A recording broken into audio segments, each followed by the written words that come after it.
এরকম একটি পাটা লাগবে, যেটিতে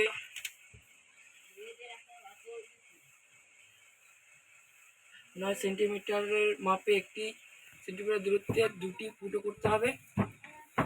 তারপর একটি 1 ইঞ্চির এরকম নাট বোল্ট আর ওয়াশার, এটি একটি 4 ইঞ্চির নাট বোল্ট আর তিনটে নাট বোল্ট লাগবে। আর এরকম একটি ক্লিপ, এইরকম ক্লিপ আপনি যে কোনো ইলেকট্রনিক্স দোকানে পেয়ে যাবেন। আর এটি একটি অ্যান্টেনার স্ট্যান্ড, আর এরকম একটি সাইকেলের স্পক লাগবে।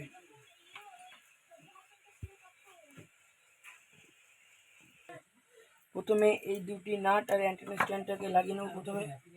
প্রথমে নাটটিকে খুলবো, খুলে এই যে ফুটাটা দিয়ে লাগিয়ে এখানটাকে লাগাবো, লাগিয়ে ওয়াশারটা দিয়ে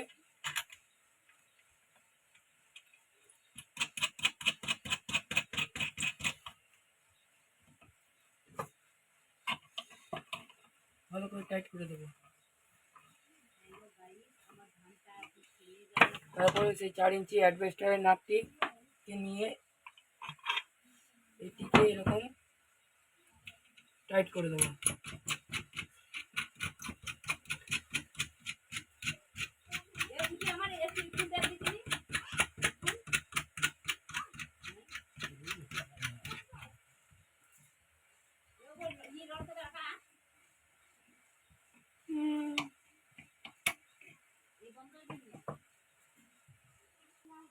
তারপরে এরকম স্পকটিকে কেটে বেঁকিয়ে ঠিক এরকম ধরনের একটি বানিয়ে নিতে হবে।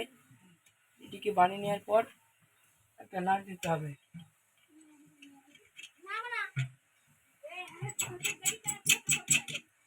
নাটটিকে নিয়ে ঠিক এরকম পজিশনে এটিকে লাগিয়ে নিতে হবে।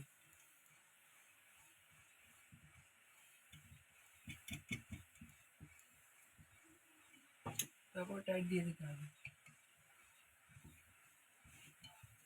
টাইট দেওয়ার পর এই যে এরকম ক্লিপে আমি এখানে টেপ লাগিয়ে রেখেছি, যেন যখন এটাতে আমরা কিছু হোল্ড করব যাতে এই সার্কিট বোর্ডগুলো খারাপ না হয়ে যায় এই দাঁতের জন্য। তারপর এটাকে খুলবো, খুলে ঠিক এই পজিশনে যেদিকে স্ক্রু লাগানো থাকে, এই যে স্ক্রুটা লাগানো থাকে সেই দিককে ভালো করে খুলে আমরা এরকম করে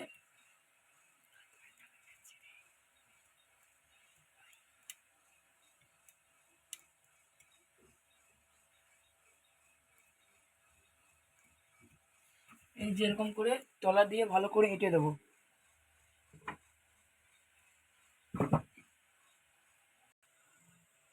এটিকে লাগাতে খুব অসুবিধা, টাইট দিতে খুব অসুবিধা হচ্ছে। তারপর অসুবিধা হচ্ছে বলে আমরা এটিকে খুলে এই পজিশনে ভালো করে টাইট দিয়ে দেবো। টাইট দেওয়ার পর এটা যেন পার্মানেন্টলি ফিক্স থাকে, এটার জন্য আমরা এই দুদিক দিয়ে এই প্লাসের সাহায্যে এই দুদিক দিয়ে টিপে দেবো, যেন এটা যেন না নড়ে। তারপর এটিকে ভালো করে টাইট করে দেবো।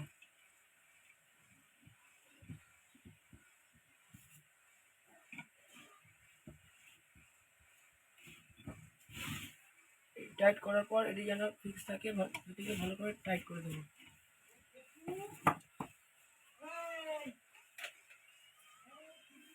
দেখা যাচ্ছে আমাকে? তো এই যে আপনাদের তৈরি হয়ে গেল তাতালের স্ট্যান্ড। ওর আপনাদেরকে দেখাচ্ছি এটি কিরকম কাজ করে। এরকম পজিশনে রেখে এটি দিয়ে আপনারা বিনামূল্যে যে কোনো কিছু হোল্ড করে সোল্ডারিং আর ডিসোল্ডারিং করতে পারবেন। আপনাকে সোল্ডারিং করে দেখিয়ে দিচ্ছি।